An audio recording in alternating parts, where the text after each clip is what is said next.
Hello दोस्तों, स्वागत है आप सभी का हमारे चैनल टॉप जेएस स्टडी में, जहां हम देखते हैं एग्ज़ाम ओरिएंटेड प्रश्न। ये सारे जो प्रश्न हैं, जैसे पहला है शास्त्रीय नृत्य शैली, खेलकूद, भारत की नदियाँ, भारत की मस्जिद मंदिर गुरुद्वारे। इससे मतलब इस सभी टॉपिक से एमसीक्यू क्वेश्चन है। ठीक है, एक क्लास में स्टैटिक जीके का निचोड़ है। दिल्ली पुलिस 2023 जो लाइव चल रहा है उस चीज़ के लिए है। तो चलिए बिना समय गवाए शुरू करते हैं।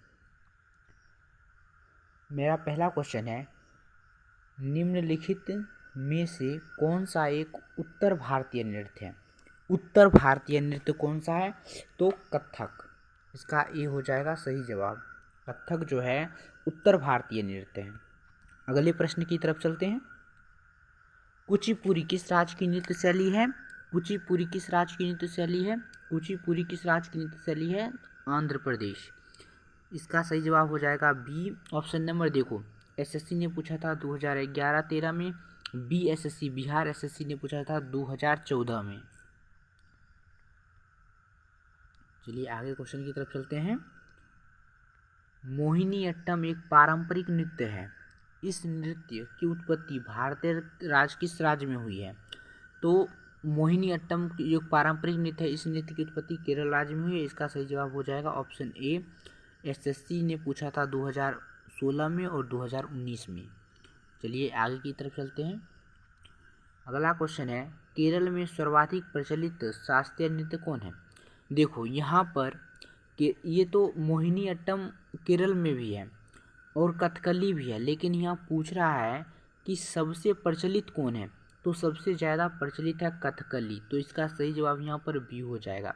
बहुत सारे दोस्त क्या करेंगे, मोहिनी अट्टम लगा के चलाएंगे, जो कि गलत है। इसका सही जवाब बी हो जाएगा, बी ऑप्शन नंबर। चलिए आगे की तरफ चलते हैं। भारतनाट्यम की उत्पत्ति किस राज्य में हुई थी? भारतनाट्यम की उत्पत्ति किस राज्य में हुई थी? तो तमिलनाडु में हुई थी सबसे प्राचीन, और इसका प्राचीन नाम क्या है? सदीर। इसका एक अन्य नाम क्या है? सदीर। देखो, आरआरबी वालों ने पूछा था 2016 में, बिहार बीएड 2016 में पूछे गए प्रश्न हैं। चलिए चलते हैं आगे की तरफ। अब खेल से संबंधित, भूटान का राष्ट्रीय खेल कौन सा है? तो भूटान का जो राष्ट्रीय खेल है वो है तीरंदाजी। ऑप्शन ए इसका सही जवाब हो जाएगा। एसएससी ने पूछा था 2019 में इस प्रश्न को। चलिए आगे चलते हैं। संयुक्त राज्य अमेरिका का राष्ट्रीय खेल कौन सा है? संयुक्त राज्य अमेरिका का राष्ट्रीय खेल कौन सा है? तो बेसबॉल है। ऑप्शन डी इसका सही जवाब हो जाएगा। और बेसबॉल में कितने प्लेयर होते हैं? तो बेसबॉल में 9 प्लेयर होते हैं, ये बात याद रखिएगा। इस वाटर पोलो में 7 होता है, पोलो में 4 होता है, रग्बी फुटबॉल में 15 होता है, ये सभी पूछता है। चलिए आगे चलते हैं। अगला प्रश्न है, भारत में पोलो खेल का प्रचलन किसने प्रारंभ किया? तो तुर्क ने प्रारंभ किया था। ठीक है, इसका सही जवाब ऑप्शन सी हो जाएगा। आगे की तरफ चलते हैं। पोलो खेल का, देखो ये यहाँ प्रश्न नहीं होगा, प्रचलन होगा, प्रचलन होगा। ठीक है, प्रचलन। पोलो खेल का प्रचलन भारत के किस राज्य में हुआ था? तो मणिपुर में हुआ था। ऑप्शन 20 का सही जवाब हो जाएगा। आगे की तरफ चलते हैं। फुटबॉल टीम में कितने खिलाड़ी होते हैं? फुटबॉल टीम में कितने खिलाड़ी होते हैं? तो ऑप्शन सी इसका सही जवाब होगा, 11 होगा। ऑप्शन सी हो जाएगा। एसएससी ने पूछा था 2017 में। आगे की तरफ चलते हैं। अगला प्रश्न है, अब नदी से संबंधित, रिवर, मतलब इसमें हर चीज़ के हर टाइप के क्वेश्चन आपको देखने को मिलेंगे। हिमालय पार की नदियाँ कौन सी हैं? हिमालय पार की नदियाँ कौन सी हैं? तो देखो, हिमालय पार की नदियाँ कौन सी है? ब्रह्मपुत्र, सिंधु और सतलज। ब्रह्मपुत्र, सिंधु और सतलज। इसका सही जवाब हो जाएगा ऑप्शन नंबर बी। आगे की तरफ चलते हैं। अगला क्वेश्चन है, भारत की सबसे लंबी नदी कौन सी है? भारत की सबसे लंबी नदी कौन सी है? तो भारत की सबसे लंबी नदी है गंगा। उसका सही जवाब ऑप्शन ए हो जाएगा। लेकिन अगर पूछे कि चौड़ाई की दृष्टि से भारत की सबसे लंबी नदी कौन है, तब होगा ब्रह्मपुत्र। देखो एसएससी 2019 में पूछे हुए प्रश्न है। अगला प्रश्न है, किस नदी की सहायक नदी बांग्लादेश में पद्मा के नाम से जानी जाती है? किस नदी की सहायक नदी जो है बांग्लादेश में पद्मा के नाम से जानी जाती है? एग्जाम की दृष्टि से इससे डबल स्टार मिलना चाहिए इस क्वेश्चन को, ठीक है। तो वो हो जाएगा गंगा, ऑप्शन ए इसका सही जवाब है। देखो एसएससी ने पूछा था 2019 में इस प्रश्न को। आगे चलते हैं। अगर आपको ये वीडियो अच्छी लग रही है तो प्लीज़ सब्सक्राइब जरूर कर ले हमारे चैनल को, ताकि इस तरह के जितने भी वीडियो मिले सबसे पहले आप तक पहुंच सके। अगला प्रश्न है, गंगा एवं ब्रह्मपुत्र की संयुक्त जलधारा किस नाम से जानी जाती है? तो मेघना के नाम से जानी जाती है। ये भी कई बार पूछा जा चुका है, तो डबल स्टार मिलने चाहिए ऐसे प्रश्नों को। आगे चलते हैं।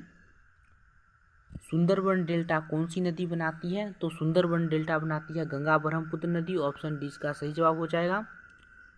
और भारत की नहीं, दुनिया की सबसे बड़ी डेल्टा है, ठीक है।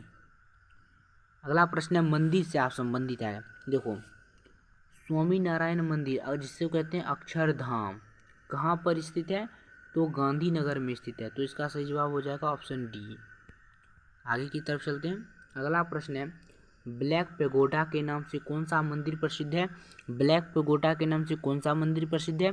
तो कोणार्क का सूर्य मंदिर, इसका सही जवाब हो जाएगा ऑप्शन ए।